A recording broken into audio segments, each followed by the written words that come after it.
ये radio Pakistan podcast है। अस्सलाम वालेकुम नाजरीन, मैं हूं डॉक्टर सैयद वजाहत अली शाह और मैं हूं डॉक्टर अलीज़ा राजपूत। आज हम बहुत ही इम्पोर्टेंट मौजू पे बात करने लगे हैं सेहत के बारे में, जो कि बहुत से ऐसे हमारे पास अनवान हैं, टॉपिक्स हैं जिन पे हम अमूमी बात नहीं करते और हम डिस्कस करेंगे आज। मैं भी डॉक्टर हूं, हमारे साथ डॉक्टर अलीज़ा भी हैं, तो हम दोनों इस पर रोशनी डालेंगे ऐसे मज़ामीन पर और ऐसे अनवानों पर जो कि बहुत इम्पोर्टेंट हैं। आपको खुशामदीद कहते हैं हम अपने प्रोग्राम में रेडियो क्लिनिक। यस, सो आजकल के हमारे अगर इन्वायरमेंट में देखा जाए तो आजकल डॉक्टर साहब बीमारियां बढ़ती ही जा रही हैं, ठीक है। और इस तरह की बीमारियां हैं जिन पे लोग कई बार अगर हम मेंटल हेल्थ को लेके बात करें तो लोग बात करते हुए भी शर्माते हैं कि ओहो, अगर बात कर दी तो लोग बोलेंगे ये तो पागल है। तो डॉक्टर साहब, आपका क्या पर्सपेक्टिव है इसको लेके? आप भी हॉस्पिटल में लोग देखते होंगे जो ज़हनी अमराज से लड़ रहे हैं लेकिन बात नहीं करते, तो क्या आप उनकी क्या काउंसलिंग करते हैं या आपके पास इस तरह के केसेस आते हैं? अच्छा डॉक्टर अलीज़ा, मेरा ख्याल है इसमें सबसे पहले हमें ये डिस्कस करना चाहिए, अपने अवाम को बताना चाहिए कि हेल्थ होती क्या है, सेहत क्या होती है। ठीक है। अच्छा, वर्ल्ड हेल्थ ऑर्गेनाइजेशन की तारुफ और डेफिनेशन के मुताबिक हमें ये लगता है कि सेहत सिर्फ ये होती है हमारी जिस्मानी सेहत, लेकिन सिर्फ जिस्मानी सेहत हमारे पास नहीं होती। सेहत मजमुआ है, जिस्मानी सेहत, नफ्सियाती सेहत, रूहानी सेहत और ये सारा, और जहनी सेहत बहुत ज़रूरी है। सिर्फ जिस्मानी सेहत हमारे लिए ज़रूरी नहीं है। उससे मैं ये समझता हूँ अपनी प्रैक्टिस में, अपनी क्लिनिकल प्रैक्टिस में एज अ डॉक्टर, कि जो जहनी सेहत है वो शायद जिस्मानी सेहत से शायद नहीं बल्कि ये कंफर्म बात है कि वो जिस्मानी सेहत से ज़्यादा ज़रूरी है। आप तो साइकोलॉजी फील्ड से हैं, माहिर नफ्सियात भी हैं। आपको क्या लगता है, आपके पर्सपेक्टिव में, आपके तनाज़ुर में आपको क्या लगता है कि क्या ज़हनी सेहत जिस्मानी सेहत से ज़्यादा ज़रूरी है? डॉक्टर साहब, बात तो ऐसी है कि मेरे क्लिनिक में आए दिन जब लोग आते हैं तो उनको हम यही बताने की कोशिश करते हैं कि जहां आपको गुर्दे का दर्द होता है तो आप मेडिकल डॉक्टर के पास जाते हैं, आप हॉस्पिटल को भागते हैं। आपको दिल का दर्द होता है तो आप हॉस्पिटल जाते हैं। लेकिन मैं उनको हमेशा ये कहती हूँ कि जब आप मेंटली फिट नहीं होंगे तो फिजिकली कभी भी फिट नहीं होंगे। तो हमारे क्लिनिक में तो जब लोग आते हैं तो मेरी प्रेफरेंस यही होती है कि इस चीज की हम मेंटल हेल्थ की जितनी अवेयरनेस कर सकें उतनी ही करें। तो लोगों को भी यही सजेस्ट करूंगी कि जहां आप अपनी फिजिकल फिटनेस, अपनी स्किन का ख्याल रखते हैं कि हम फिट नजर आए, हम यंग नजर आए, तो अगर आप मेंटली तौर पे फिट नहीं है तो आप कभी भी फिजिकली फिट नहीं नजर आएंगे। तो अपनी फिजिकल हेल्थ के साथ साथ अपनी मेंटल हेल्थ का भी ख्याल रखें। डॉक्टर साहब, ये बातें तो होती रहेंगी। आजकल आपको पता है कि हर बंदे को, हर दूसरे बंदे को डॉक्टर बनने का शौक है। बिल्कुल। तो क्या आप बताना पसंद करेंगे कि आपकी ये जर्नी कैसे है, ये आपका सफर कैसे शुरू हुआ? अच्छा, मैंने जब FSC किया, ठीक है, सेकेंडरी हायर एजुकेशन जब मैंने कंप्लीट किया तो मेरा शौक था, मैंने एक ऐसी फील्ड में जाना था जिसमें क्रिएटिविटी होती है। मुझे क्रिएटिव चीज़ों का बहुत ज़्यादा शौक था। तो पहले तो मेरा शौक था कि मैं साइंटिस्ट बनूं।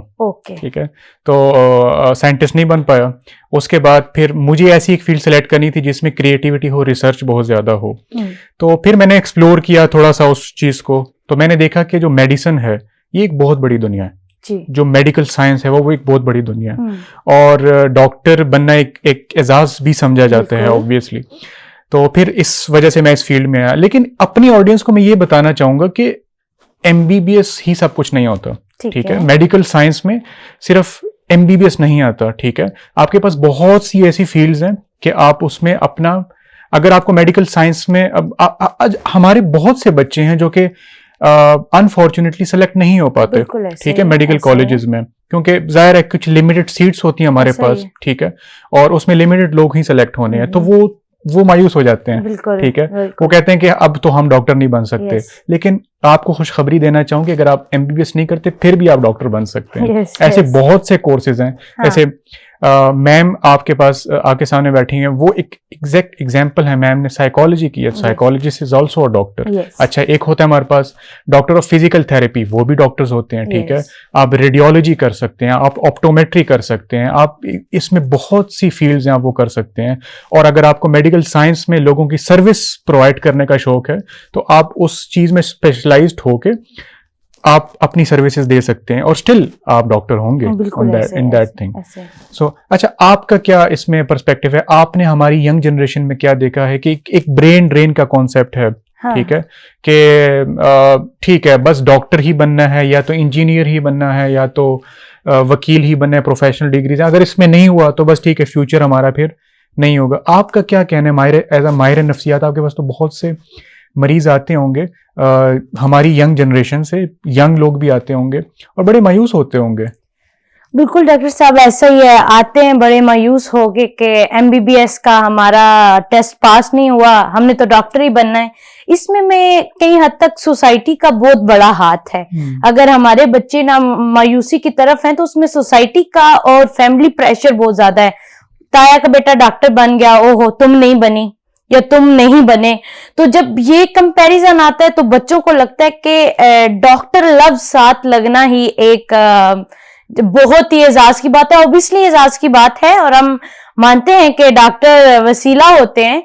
लेकिन अगर मैं अपनी बात करूं डॉक्टर साहब, तो मुझे कोई शौक नहीं था डॉक्टर बनने का, ठीक है। मुझे पर्सनली शौक था जीटीपी पायलट बनने का, लेकिन बदकिस्मती के साथ मैं उस तरफ नहीं जा सकी।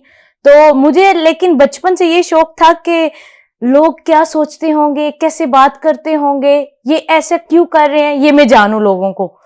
तो फिर ऐसा हुआ कि एक बार मेरी कॉलेज लेवल पे ही एक यूनिवर्सिटी वाले आए, तो मैंने वहां देखा वो कि साइकोलॉजी डिग्री भी होती है। तो मैंने अपनी दोस्त से डिस्कस किया कि यार ये साइकोलॉजी क्या होती है। वो मुझे कहती है, ये जो तुम डेली मुझे बोलती रहती हो ना कि लोग क्या सोच रहे हैं, लोगों के दिमाग में क्या चल रहा है, तुम कहती हो कि कुछ ऐसा हो मुझे पता लग जाए कि लोगों के दिमाग में क्या चल रहा है, ये वही होता है। तो मैंने डिसाइड कर लिया कि अब तो मैं साइकोलॉजिस्ट बनूंगी। फिर जब मैं साइकोलॉजी की डिग्री में आ गई, मैंने चूज की, तो ऐसा होता है कि जब साइकोलॉजी आप चूज करते हैं तो सब कहते हैं ओहो साइकोलॉजिस्ट तो खुद पागल हो जाते हैं, ठीक है। लेकिन आपके सामने मैं बैठी हूँ, मैं बिल्कुल स्टेबल हूँ और बिल्कुल ठीक हूँ। तो उन्होंने कहा कि आपने साइकोलॉजी डिग्री चूज तो कर लिया, लेकिन इसमें तो लोग आते हैं, इसका कोई स्कोप नहीं है और ये सब चीजें। उसके साथ करते करते मेरा इंटरेस्ट बड़ा, सब्जेक्ट आते गए और जब मैं पर्सनैलिटीज बिहेवियर्स के सब्जेक्ट पढ़ती गई तो मेरा इंटरेस्ट बढ़ गया और फिर अल्हम्दुलिल्लाह now I am clinical psychologist. और आप लोगों को मैं बताती चलूं, जैसे डॉक्टर साहब ने भी बोला कि आप जरूरी नहीं है कि आप एमबीबीएस करके ही डॉक्टर बनेंगे, ठीक है। आप डॉक्टर बन सकते हैं और भी डॉक्टरी मेडिकल की बहुत सारी फील्ड हैं जो आप चूज करके आप डॉक्टर बन सकते हैं। तो उम्मीद आज भी बाकी है। yes. अच्छा, इसमें मैं ये बताना चाहूंगा कैरियर काउंसलिंग बहुत जरूरी है। अच्छा, कैरियर काउंसलिंग में किस किस का किरदार है यहाँ पे? कैरियर काउंसलिंग में किरदार वालिदैन का है सबसे पहले, ठीक है। अच्छा, कुछ बच्चों को ना वो बड़े क्रिएटिव होते हैं, ठीक है, उनको क्या पसंद है, उनको लिखना पसंद है तो वो राइटर बन सकते हैं। कुछ को सिंगिंग पसंद है तो वो सिंगर बन सकते हैं। अच्छा, कुछ को कुछ और स्किल्स पसंद होती हैं तो वो उस साइड पे भी जा सकते हैं। जरूरी नहीं है कि सिर्फ डॉक्टरी है, इंजीनियरिंग है या आपने वकील बनना है, कुछ स्पेशलाइज प्रोफेशनल फील्ड्स आपने करनी है, आप कुछ भी बन सकते हैं, ठीक है। एनीथिंग यू वांट, ठीक है। लेकिन आपका जो इंटरेस्ट है उसी अकॉर्डिंगली आपको उस तरफ जाना चाहिए। और वालिदैन को भी अपने बच्चों में वो इंटरेस्ट उनको अंडरस्टैंड करना चाहिए। अगर किसी के 3 बच्चे हैं, 4 बच्चे हैं, 5 बच्चे, तो सारे इक्वल नहीं हो सकते ऑब्वियसली। हर किसी का इंटरेस्ट जो है वो डिफरेंट होगा। अच्छा, इसमें मैंने जो चीज़ नोटिस की है मेंटल हेल्थ पर्सपेक्टिव में कि हमारे जो यंग जनरेशन है कोई ऐसी फील्ड सेलेक्ट कर लेते हैं जिसमें उनको इंटरेस्ट भी नहीं होता, ठीक है, जस्ट फॉर द सेक के वो चीज़ फेमस चलती आ रही है तो उन्होंने भी वही चीज़ सेलेक्ट करनी है, ठीक है। अच्छा, उसमें आ तो जाते हैं लेकिन उनको इंटरेस्ट नहीं होता। अच्छा, अगर आपको किसी चीज में इंटरेस्ट नहीं होता तो फिर आप पे वो बर्डन बन जाती है। ऐसा ही है। और with the passage of time आपने उसमें सालों गुजारने हैं, पूरी जिंदगी का एक आपका पाथवे चेंज हो जाना है, वही पूरी जिंदगी आपने काम करना है, तो वो मेंटल हेल्थ इश्यूज का शिकार बन जाते हैं, एंग्जाइटी का शिकार बन जाते हैं, डिप्रेशन का शिकार बन जाते हैं। अच्छा, आप तो माहिर नफ्सियात हैं, आप इस पर्सपेक्टिव में बताइएगा कि आपके पास कुछ ऐसे यंग स्टूडेंट्स और यंग जनरेशन जिसे हम जेन जी कहते हैं एक्चुअली, ऐसे आपके पास पेशेंट्स आए हैं जो कि एंजाइटी डिप्रेशन का शिकार होते हैं due to the career options? Yes, of course, इस तरह के पेशेंट आए दिन देखने को मिलते हैं। अगर आप मैं ज्यादा बात करूं तो मसला सबसे बड़ा, और मुझे बड़ा दुख भी लगता है कि जब डिग्री आधी हो गई है और उस टाइम उन्हें याद आ रहा है कि ये तो मेरा इंटरेस्ट ही नहीं था। Yes. ठीक है, तो यहाँ फिर हाथ दोबारा पेरेंट्स का आ जाता है। ठीक है, पेरेंट्स को चाहिए कि वो समझे, कंपैरिजन ना करें। मेरा एक क्लाइंट था तो वो मुझे ये बोल रहा कि मेरा भाई डॉक्टर बन रहा है इसलिए मैं डॉक्टर बन रहा हूँ। ठीक है, और आप ये देखें कि मुआवजे का लेवल इतना ऊपर है कि वो ये कह रहे हैं कि जो वो कहता है मैंने तो ये सीखा है, तुमने क्या सीखा है। मेरे घर वाले कहते हैं वो अलग यूनिवर्सिटी में, मैं अलग यूनिवर्सिटी में हूँ, लेकिन वो अच्छी यूनिवर्सिटी में, मैं थोड़ी सी डाउन यूनिवर्सिटी में। तो ऐसा भी कंपैरिजन होता है। Yes. तो ये तो मेरे देखने वाले सब वालिदैन से रिक्वेस्ट है कि आप अपने बच्चों को कंपैरिजन ना करें। देखें, शायद अब फॉर एग्जांपल मैं डॉक्टर हूं तो शायद मुझे गर्दारी इतनी अच्छी नहीं आती होगी। ठीक है, तो मैं अपनी डॉक्टरी से ही कर लूंगी, गर्दारी शायद अच्छी ना करूं। इस तरह आपकी जो बच्चियां घर में बैठी हैं, जो घरों के काम जानती हैं, वो शायद डॉक्टरी अच्छी ना कर सकें, वो घर में अच्छी हो। तो आप अपने बच्चों को कंपैरिजन, आपने देखा होगा हमारे यहाँ वालिदैन बड़ा कंपैरिजन करते हैं कि मेरा वो बच्चा तो देखो ड्राइविंग भी कर लेता है, मेरा वो बच्चा तो ये काम भी कर लेता है, मेरा ये बच्चा तो वो भी काम कर लेता है। लेकिन जब बात की जाती है तो पेरेंट्स कहते हैं नहीं, हमारे लिए तो सारे बच्चे इक्वल हैं। लेकिन अनइंटेंशनली वो जो ये कंपैरिजन कर रहे होते हैं उस बच्चे की मेंटल हेल्थ खराब कर देते हैं।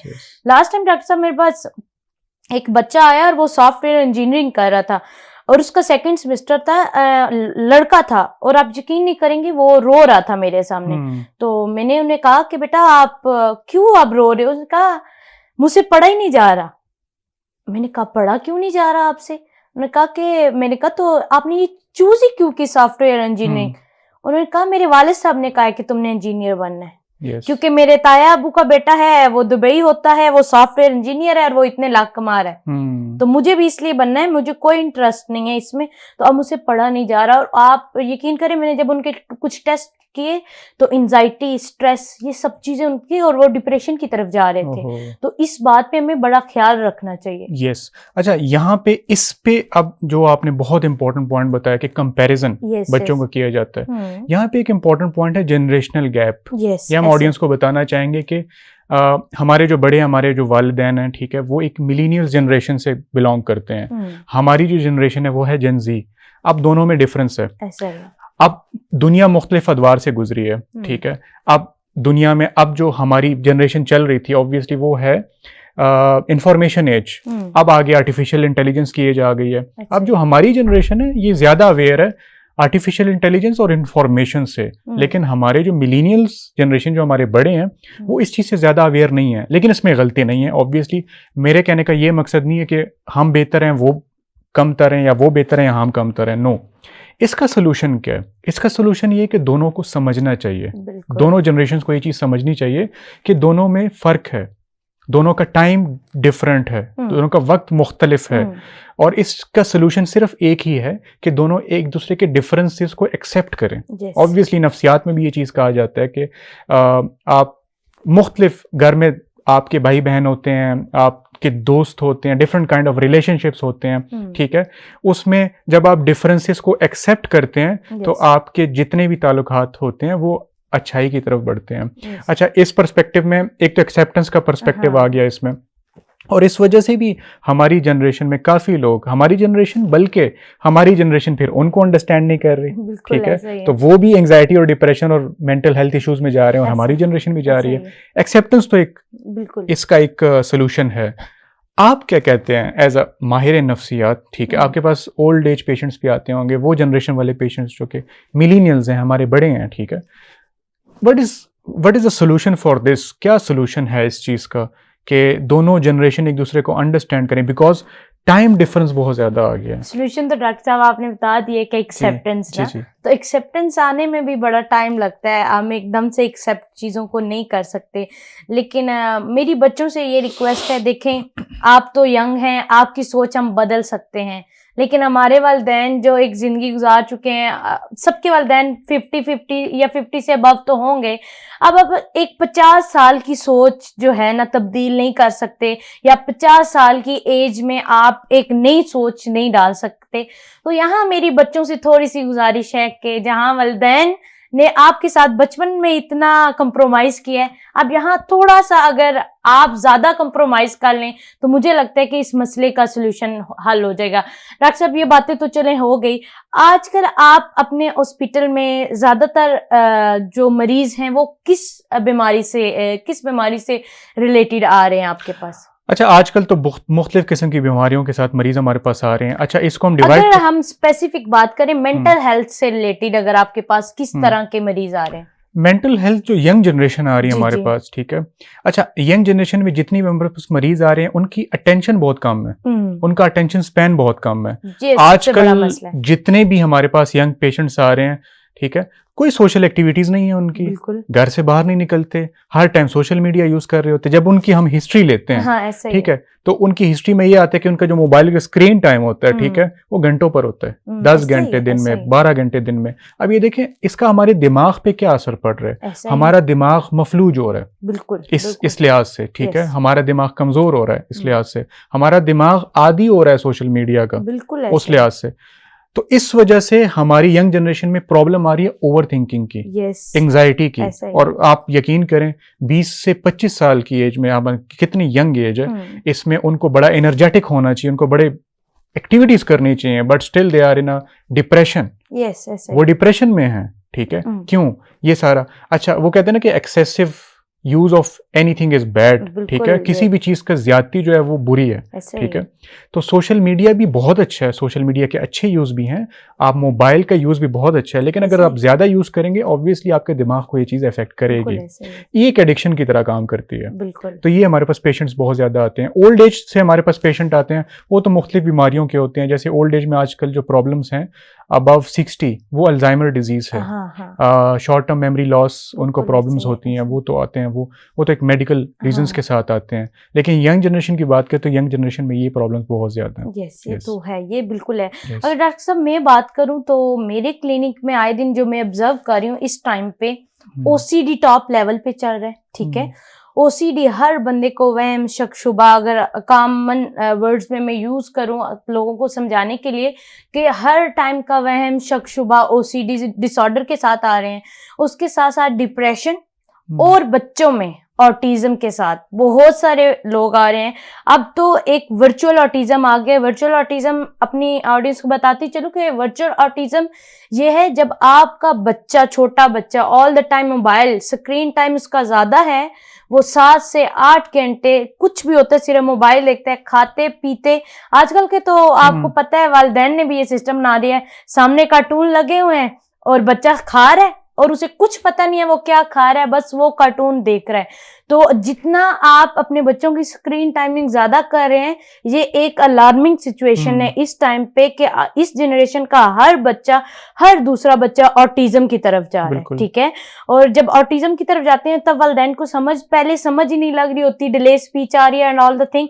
जब समझ लगती है तो तब टाइम बहुत दूर निकल जाता है। अगर हम ऑटिज्म की बात करें तो ये, अगर बच्चों की पहले बात कर लें हम, तो बच्चों में ऑटिज्म और ADHD आ रहा है। अब इसकी सबसे बड़ी रीजन ही ये कार्टून्स और ये मोबाइल है, स्क्रीन टाइम है, क्योंकि बच्चों को कोई हेल्दी एक्टिविटी नहीं करे, वो बस लेटे हैं, इसी वजह से उनकी कम्युनिकेशन डिले होती है, ठीक है, वो सोशल इंटरेक्शन नहीं करते। हम अपने घरों में भी अगर बात करें तो आपने देखा ही होगा कि बच्चे मोबाइल यूज कर रहे हो तो दुनिया से बेखबर बैठे हैं, उन्हें कुछ पता ही नहीं है हमारे इर्द गिर्द क्या हो रहा है। मैं तो कहती हूँ वालिदैन टूर मार के भी आ जाए, उन्हें कुछ पता नहीं लगेगा कि हमारे वालिदैन किधर गए। तो इससे क्या हो रहा है, इनका अटेंशन स्पाइन कम हो रहा है, वो फोकस नहीं कर पा रहे। डिले स्पीच जो बच्चों में आ रही है वो इसीलिए आ रही है क्योंकि वो कम्युनिकेट ही नहीं कर रहे लोगों से। तो अगर बच्चों के लिए सोल्यूशन बताऊं तो सोल्यूशन यही है कि आप अपनी स्क्रीन टाइम कम करें। यंग जनरेशन में आजकल डिप्रेशन, हर बंदा डिप्रेस है, हर बंदा डिप्रेस है, और उसकी अगर मेन रीजन बात की जाए तो वो यही है कि प्रेशर है, ठीक है। आजकल के हमारे यंग बच्चों पे प्रेशर है हर चीज का। उन्होंने वो एक दौड़ में, एक रेस में लगे हुए हैं कि हमने आगे निकले हैं, और उस रेस में वो अपने आप को बिल्कुल भूल बैठे हैं, वो बस उसी रेस पे फोकस करके भाग रहे हैं। तो हमें जरा सा थमना है और जरा सा सोचना है बैठ के कि जिस रेस में भागे इसकी मंजिल क्या है, बिल्कुल ठीक है। तो हमें इस बात पे सोचना चाहिए। और अगर मिडिल एज के लोगों की बात करूं, उनमें OCD ज्यादा आ रहा है, तो ये आजकल के कॉमन मेंटल हेल्थ इश्यू चल रहे हैं जो हमारी सोसाइटी के लोग फेस कर रहे हैं, और बदकिस्मती के साथ इस पे बात भी नहीं कर रहे। बिल्कुल बिल्कुल। और इसमें मैं ये पर्सपेक्टिव देना चाहूँगा मैं कि अपनी ऑडियंस को कि एक अपने प्यारों को वक्त दें। बिल्कुल, ठीक है। आजकल देखें घरों में बहुत कॉमन हो गया कि घर में सारे बैठे हुए लेकिन हर बंदा अपने मोबाइल में लगा हुआ है। ऐसा ही है, ठीक ऐसा है। ही है। साथ बैठे हुए लेकिन फिर भी साथ नहीं है। बिल्कुल, बिल्कुल। अपने प्यारों को वक्त दें। और भाई बहनों को भी नहीं पता होता कि आपस में वो किस मेंटल प्रॉब्लम से गुजर रहे ऐसा हैं, ही है। बिकॉज वो इतने अपने आप में बिजी हैं। तो अपने प्यारों के साथ बैठे हैं, अच्छा प्यारों के साथ बैठने से और भी इंपॉर्टेंट क्या चीज है, अपने साथ तो एटलीस्ट बैठें कि बिल्कुल, एटलीस्ट ऐसा ही आपने एटलीस्ट दिन में 2 घंटे अपने लिए निकालें जिसमें वो सिर्फ आपका टाइम हो। हाँ। ठीक है, वो चल बहुत डॉक्टर जरूरी है। साहब 2 घंटे बहुत ज्यादा हो गया है ना। यस यस चले अगर कोई बहुत ही मसरूफ बंदा है ना, हाँ। तो वो 10 मिनट 10 मिनट कंसेशन मिल जाएगी। यस। हाँ 10 मिनट ठीक है, हाँ। 10 मिनट अपने साथ टाइम निकालें। 10 मिनट अपने साथ गुजारें। हाँ। ठीक है, ये बहुत जरूरी है। ठीक बिल्कुल। है, इसी वजह से हमें जाने अनजाने में, जिसे हम कहते हैं अनइंटेंशनली, ठीक है, हमें पता भी नहीं लग रहा हाँ। और हमारी जहनी सेहत खराब हो रही है। बिल्कुल ऐसा Yes. ही है, ऐसा ही है। अच्छा, इसमें तो हमने तो ओसीडी की बात की, हमने ऑटिज्म की बात की, उसके अलावा हमने डिफरेंट एंजाइटी और डिसऑर्डर्स की बात की, यंग जनरेशन की बात की, हमने जनरेशनल गैप की बात की। अब ये तो मसाइल हैं। ऐसे ही। अब इस पे इसका एक मजमूई कोलेक्टिव अगर सॉल्यूशंस की तरफ हम जाएं, जी, ठीक जी। है, तो आपको एज अ माहिर नफ्सियात ये क्या लगता है कि ये जिम्मेदारी किस पर ज्यादा जाती है कि ये कैसे इसको हम कोप अप करें और कैसे इसका सोल्यूशन निकालें? देखिए अगर हम मेंटल हेल्थ की बात करें तो मेंटल हेल्थ आपकी अपनी जिम्मेदारी है। अगर मैं हूँ, मुझे नहीं लगता कि मेरे पास क्लाइंट आते हैं तो मैं उन्हें यही कहती हूँ कि जरा अपनी इंट्रोस्पेक्शन करें। ठीक है, आपने कहा अपने साथ बैठें, तो मैं तो ये कहती हूँ कि चले 10 मिनट अपने साथ बैठ जाएं। अगर आपके पास बिल्कुल टाइम नहीं है तो अपने आप को सिर्फ 10 मिनट दें। देखिए हमारे यहाँ लोग अपनी फिटनेस पे बड़ा ख्याल रख रहे हैं, हम फिट नजर आए, हम प्यारे लगें, कपड़े अच्छे होने चाहिए, जूते अच्छे होने चाहिए, स्किन खराब नहीं होनी चाहिए। लेकिन ये जो है ना, ये बेशक खराब हो जाए। ठीक है, सूट लाखों का पहने है, मेंटल हेल्थ कुछ भी नहीं है। तो ये हर इंडिविजुअल की पर्सनल चॉइस है। और कुछ अगर हम स्वेयर लेवल पे चले जाएं, देखें हमारी बॉडी में जब भी मेंटल इलनेस आती है तो हमारी बॉडी हमें अलार्म देना शुरू कर देती है। बिल्कुल। अलार्म किस सिचुएशन में देखती है? हमारा स्लीप साइकिल डिस्टर्ब कर देती है। ठीक है, हम बिना बात के हमें गुस्सा, चिड़चिड़ापन आना शुरू हो जाता है, हमारी भूख मुतासिर हो जाती है। ठीक है, तो ये कुछ साइन एंड सिम्टम्स होते हैं जो हमें ज्यादा हंसना पसंद नहीं लग रहा होता, हम किसी से बात नहीं कर रहे होते, हम ना अंदर ही अंदर बस कमरे में बंद होना शुरू कर देते हैं। तो ये हमारी बॉडी हमें साइन एंड सिम्टम दे रही है। इसमें हमें चाहिए कि अगर हम खुद से प्यार करते हैं ना, सेल्फ लव का एक कंसेप्ट है। ठीक है, आप अपने अंदर सेल्फ लव लेके आए। अगर आप खुद से प्यार करते हैं तो खुद की जैसे ही सिचुएशन आए खुद को एक्टिव कर लें। ठीक है, आप देखें दिल और दिमाग आपका है और आप उसके बॉस हैं, आप उसे चला सकते हैं। लेकिन बदकिस्मती के साथ आजकल जो हमारा दिल कहता है और दिमाग, हम वही करते हैं। लेकिन करना हमें वो चाहिए जो हमारा ऑर्डर हो, हमारे दिल और दिमाग को वही करना चाहिए। तो आप अपने आप को एक्टिव रख सकते हैं, एक्टिव रखना आपकी अपनी जिम्मेदारी है। यस बिल्कुल।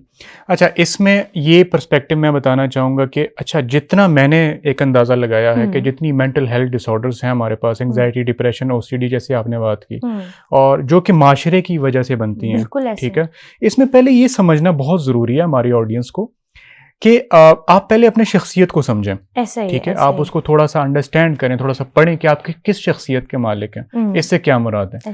शख्सियत की मुख्तलिफ इकसाम होती हैं, जिसे कहते हैं पर्सनालिटी टाइप्स। ठीक है, मुख्तलिफ पर्सनालिटी टाइप्स हमारे पास होती हैं। जैसे कि कुछ लोग होते हैं उनको अकेला रहना पसंद होता है, अपने आप में रहना पसंद होता है, वो ज्यादा आर्टिस्टिक होते हैं, क्रिएटिव होते हैं। जैसे हमारे पास कुछ पोइट्स हैं, हमारे पास कुछ राइटर्स हैं, तो उनकी जो पर्सनालिटी है वो इंट्रोवर्ट्स हैं। ऐसा ही है। अच्छा, कुछ लोग होते हैं थोड़े से आउटस्पोकन होते हैं। ठीक है, उनको ज्यादा सोशल रहना पसंद होता है, उनको ज्यादा दोस्त बनाना पसंद होता है। ठीक है, अच्छा, वो ज्यादा खुश होते हैं कि ट्रैवलिंग करें, घूमें फिरें, दुनिया एक्सप्लोर करें, ये होते हैं एक्सट्रोवर्ट्स। अच्छा, कुछ लोग होते हैं जो कि दोनों का मजमुआ होते हैं, इनको हम कहते हैं एम्बीवर्ट्स। ठीक है, अच्छा, होता क्या है एक्चुअली कि हमारे पास, मैंने ये चीज रियलाइज की, हमारे पास पेशेंट आए थे, तो ऑब्वियसली पेरेंट्स हमारे पास 20 साल का छोटा यंग बच्चा था, तो उनको लेकर आए तो कहते हैं कि ये तो कुछ करता ही नहीं है, ये तो बाहर निकलता ही नहीं है, और पेरेंट्स का बहुत प्रेशर था कि ये बाहर निकले ना। जब मैंने उसकी हिस्ट्री ली और मैंने रियलाइज की तो वो इंट्रोवर्ट पर्सनालिटी का मालिक था, ठीक है, इंट्रोवर्ट पर्सनालिटी थी उसकी। अब माहिर नफ्सियात के अकॉर्डिंगली ये एक प्रेशर नहीं है बच्चे पर कि वो इंट्रोवर्ट है, इंट्रोवर्ट को अपने साथ रहना पसंद है, तो ऐसा नहीं कि इंट्रोवर्ट कामयाब नहीं हो सकते या एक्सट्रोवर्ट कामयाब नहीं हो सकते, अपनी पर्सनालिटी में रहकर अपने आप को समझ के वो कामयाब हो सकते हैं। लेकिन अगर वो कुछ और बनने की कोशिश करेंगे, ठीक है, तो जाहिर है वो अपनी पर्सनालिटी लूज कर जाएंगे। देखिए ये बात तो वो ये ना समुद्र को कूजे में बंद करने वाली बात हुई। जो इंसान जो है वो उसी में एक्सेल करेगा। आपने बात की बड़ी अच्छी और बड़ी लाइक एक हाईलाइट पॉइंट है कि इंसान को ये बात समझनी चाहिए कि वो उसकी पर्सनैलिटी कैसे है। अगर अब मैं अपनी बात करूं तो आई एम एक्सट्रोवर्ट, ठीक है, और मुझे सोशलाइजेशन करना अच्छा लगता है और मैं इसी तरह की हूं। लेकिन अगर अब मैं खुद को फोर्सफुली इंट्रोवर्ट बनाने की कोशिश करूं तो मैं वहां फेक लगूंगी। तो आप ओरिजिनल रहें, जिस भी कंडीशन में है उसमें आप ओरिजिनल रहें। तो ये प्रेशर तो ये तो ऑब्वियसली प्रेशर है फैमिली की तरफ से, लेकिन यहाँ मैं ये भी कहूंगी फैमिली कंसर्न होती है। देखें अकेला तो नहीं रहना चाहिए ना, ठीक है, लेकिन कुछ इंट्रोवर्ट लोग होते हैं, उनकी सिचुएशन को हम समझते हैं। Obviously I am a psychologist and I understand के वो इंट्रोवर्ट है, उनकी पर्सनैलिटी ऐसी है। लेकिन इंट्रोवर्ट होते हुए भी अगर बिल्कुल आप तन्हा रह रहे हैं ना, तो ये अच्छा साइन नहीं है। ठीक है, तन्हाई तो हमारे रिलीजन में भी है कि आप, इस्लाम में भी है कि आप तन्हा नहीं बैठे, ठीक है, आप कभी भी अकेले नहीं बैठे। ये जो हम कंसेप्ट दे रहे हैं ना कि 10 to 15 मिनट से आधा घंटा निकाल के अपने साथ बैठे, उसका ये मतलब नहीं है कि ऑल द टाइम आप अकेले बैठे, ठीक है, ऑल द टाइम आप अकेले नहीं रह सकते। कहते हैं अकेला इंसान होता है उसे शैतान वसवसे डालता है, तो अकेले नहीं, आप दुनिया में आए हैं, ठीक है, आपने लोगों के साथ इंटरेक्शन करनी है। आप जंगल में तो नहीं है ना, तो आप दुनिया में इंटरेक्शन करें, लेकिन आपकी इंटरेक्शन होती है इंट्रोवर्ट लोगों की बड़ी लिमिटेड। तो अगर वो लिमिटेड भी नहीं कर रहे तो फिर खतरे वाली बात है, लेकिन अगर लिमिटेड भी कर रहे हैं तो फिर तो बिल्कुल नॉर्मल है, मुझे लगता है। अच्छा, इसमें एक पर्सपेक्टिव है कि एक्सप्रेस करना, ठीक है, मेरा ये पर्सपेक्टिव है कि इंट्रोवर्ट्स अपने आप को डिफरेंट तरीके से एक्सप्रेस करते हैं, एक्सट्रोवर्ट डिफरेंट तरीके से एक्सप्रेस करते हैं। जी जी। अगर कोई किसी की पर्सनालिटी ऐसी है कि उसको अकेला रहना पसंद है एंड ऑल दीज थिंग्स, तो अगर उसको पता लगे कि यस मेरी ये पर्सनालिटी और मुझे अकेला बैठने में सुकून मिलता है, और किसी को ये लगता है कि यस मुझे दोस्तों में और बाहर सोशलाइजेशन में सुकून मिलता है, वो एक्सट्रोवर्ट्स जो होते हैं, तो वहां पे अपने आप को एक्सप्रेस करें। और जो इंट्रोवर्ट्स हैं वो अपने आप को एक्सप्रेस इस तरह कर सकते हैं कि क्रिएटिविटी में, ठीक है, कुछ राइटिंग करें, वो बड़े क्रिएटिव। हमारे बहुत से वर्ल्ड में बहुत से ऐसे साइंटिस्ट गुजर चुके हैं, बहुत से ऐसे जीनियस माइंड्स गुजर चुके हैं हु आर इंट्रोवर्ट्स, ठीक है, दे हैव ग्रेट क्रिएटिविटी और बड़ी तख्लीकी सलाहियतें उनमें होती हैं, ठीक है, तो वहां पे एक्सप्रेस कर सकते हैं। लेकिन वो एक्सप्रेस करने के लिए भी सबसे पहले जरूरी है कि आप ये एक्सप्लोर करें कि आपकी शख्सियत कौन सी है, उसके लिए क्या करना है, उसके लिए आपने अपने साथ बैठना है, जिसको हम, मैडम ने भी बताया अबाउट, डॉक्टर अलीजा ने भी ये बताया कि इंट्रोस्पेक्शन, अपने साथ 10 से 15 मिनट या आधा घंटा डेली अकेले में बैठें और सोचें कि मैं कौन हूँ, मुझे क्या क्या चीज़ें पसंद हैं और क्या क्या चीज़ें आपको नहीं पसंद। इससे आपको आइडिया हो जाएगा, ठीक है, कि आप इंट्रोवर्ट पर्सनालिटी के मालिक हैं या एक्सट्रोवर्ट हैं। या कभी कभी बड़ी कन्फ्यूजन होती है, ठीक है, कि उनको अकेला रहना भी पसंद होता है और सोशलाइजेशन भी पसंद होती है, तो वो एम्बिवर्ट्स होते हैं, ठीक है।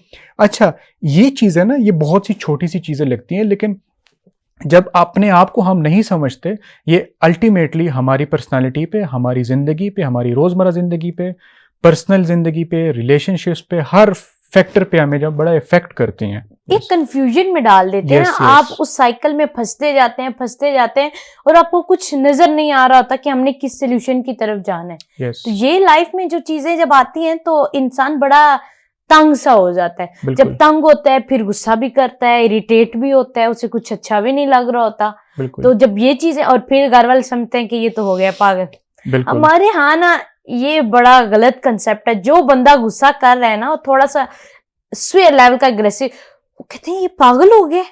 और ये एक और मैं आपको बात बताऊं कि वर्ड्स हैव पावर। जो आप बोल रहे होते हैं ना, वो अल्फाज आपके बड़े गहरे असर रखते हैं आप पे, ठीक है। हमारे यहाँ माएँ ज्यादातर बच्चों को ना बोलते हैं पागल हो गए हो आप, पागल हो गए हो। तो ये जो टर्म आप यूज करते हैं ना अपने बच्चे के लिए, ये उसके जहन पे बड़ा गहरा असर रख रही है। तो ये मेरी माओ से, ठीक है, रिक्वेस्ट है कि आप अपने बच्चों को इस तरह के अल्फाज ना इस्तेमाल करें कि ये तो पागल है, इसका दिमाग नहीं काम कर रहा, ठीक है। तो जब आप ये इस तरह के अल्फाज यूज करते हैं तो आपके बच्चे की मेंटल हेल्थ आप अपने हाथों से खराब कर रहे होते हैं। तो ये तो बड़ा कॉमन सा है सर। आपको क्या लगता है कि ये जब हमारे यहाँ कोई ज्यादा गुस्सा कर रहा है, या कई बार ऐसा जैसे कहे इंट्रोवर्ट पर्सनैलिटी है, और कई बार देखें हर बंदे का ना एज अ साइकोलॉजिस्ट अगर मैं बात करूं तो स्ट्रेस को या सिचुएशन को हैंडल करने का डील अलग है, उनका कोपिंग स्किल अलग है, वो सिचुएशन को एक अलग तरीके से डील करते हैं।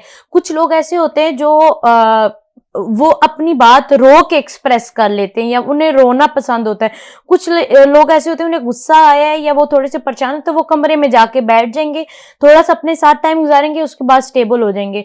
तो हमारे यहाँ ये भी जो है ना क्रिटिसाइज किया जाता है कि ओहो ये बात बात पे रोना शुरू कर देती है, ओहो ये तो अकेला कमरे में चला गया, ये लगता है पागल हो गया। तो आपका इस बारे में क्या ख्याल है? कि बिल्कुल अच्छा, हमने बहुत से फैक्टर्स पे बात की, बिल्कुल। और हमने मेंटल हेल्थ पे बात की, हेल्थ पे बात की, और डिफरेंट पर्सपेक्टिव में हमने इस चीज़ों पे बात की, और डिफरेंट सॉल्यूशंस पे भी बात की। अच्छा, ये बहुत वसीम मौजू है। बिल्कुल ऐसा ही है। और हमारी ऑडियंस के लिए ये तो एक शुरुआत है। इंशाल्लाह इसको हम आगे भी लेके चलेंगे, रेडियो पाकिस्तान पॉडकास्ट को, और इस एक एक फैक्टर को हम और भी डिटेल में डिस्कस करेंगे और उसके सॉल्यूशंस को भी डिस्कस करेंगे।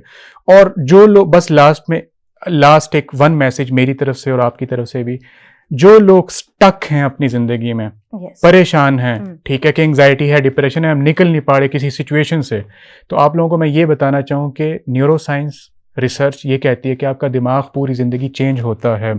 आप किसी भी सिचुएशन में हैं तो थेरेपीज हैं, ठीक है। आपको कोई नफ्सियाती मसला है, आपको कोई जहनी मसला है, ठीक है, जिसकी वजह से आपकी जिंदगी अफेक्ट हो रही है, तो आप पागल नहीं हैं। ये पर्सपेक्टिव डालना बहुत ज़रूरी है। आप जा सकते हैं माहिर नफ्सियात के पास, जिन्हें हम साइकोलॉजिस्ट कहते हैं, ठीक है। और अगर वो साइकोलॉजिस्ट आपको काउंसलिंग देते हैं, डिफरेंट थेरेपीज देते हैं, और अगर वहाँ से भी काम ना चले तो ऑब्वियसली मेडिकेशंस की ज़रूरत पड़ती है, दवाइयों की, अद्वियात की ज़रूरत पड़ती है, तो वो आपको रेफर करते हैं साइकेट्रिस्ट के पास, ठीक है। तो ये डिफरेंस है। तो आपने पहले साइकोलॉजिस्ट के पास जाना होता है, साइकोलॉजिस्ट फिर आपको रेफर करते हैं साइकेट्रिस्ट के पास। ये फ़र्क भी बड़ा इम्पोर्टेंट है, बहुत जरूरी है। तो मैं तो एंड पे यही कहना चाहूंगी कि एक दूसरे का सहारा बने, एक दूसरे को सुने, एक दूसरे को सपोर्ट करें। और अगर आपकी मेंटल हेल्थ खराब है तो काइंडली खुदारा ये रिक्वेस्ट है कि जाएं, मदद लें, ठीक है। साइकोलॉजिस्ट बैठे हैं, अपनी किसी प्यारे से बात करके उसे बताएं कि आप क्या महसूस करें, ठीक है। जब आप एक दूसरे की आवाज बनेंगे तो क्या पता आप किसकी जिंदगी बचा लें। तो इंशाल्लाह फर्दर डॉक्टर साहब हमारी इसी रेडियो क्लिनिक पे नेक्स्ट भी पॉडकास्ट आती रहेंगी, और हम इसी तरह के इंटरेस्टिंग टॉपिक लेके आपसे दोबारा भी मिलते हैं। और एक दूसरे का सहारा बने, ठीक है, एक दूसरे से प्यार करें, मोहब्बत करें, एक दूसरे को वक्त दें, ठीक है। अच्छा, लास्ट में बस मैं ये बताना चाहूँगा कि मैं डॉक्टर सैयद वजाहत अली शाह हूँ, हमारे साथ डॉक्टर अलीज़ा राजपूत हैं, ठीक है।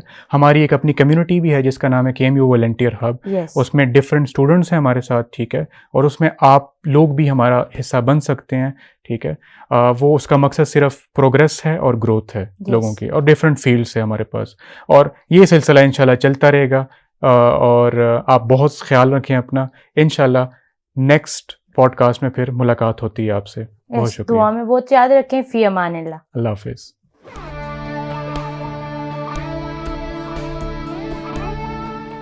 ये रेडियो पाकिस्तान पॉडकास्ट है।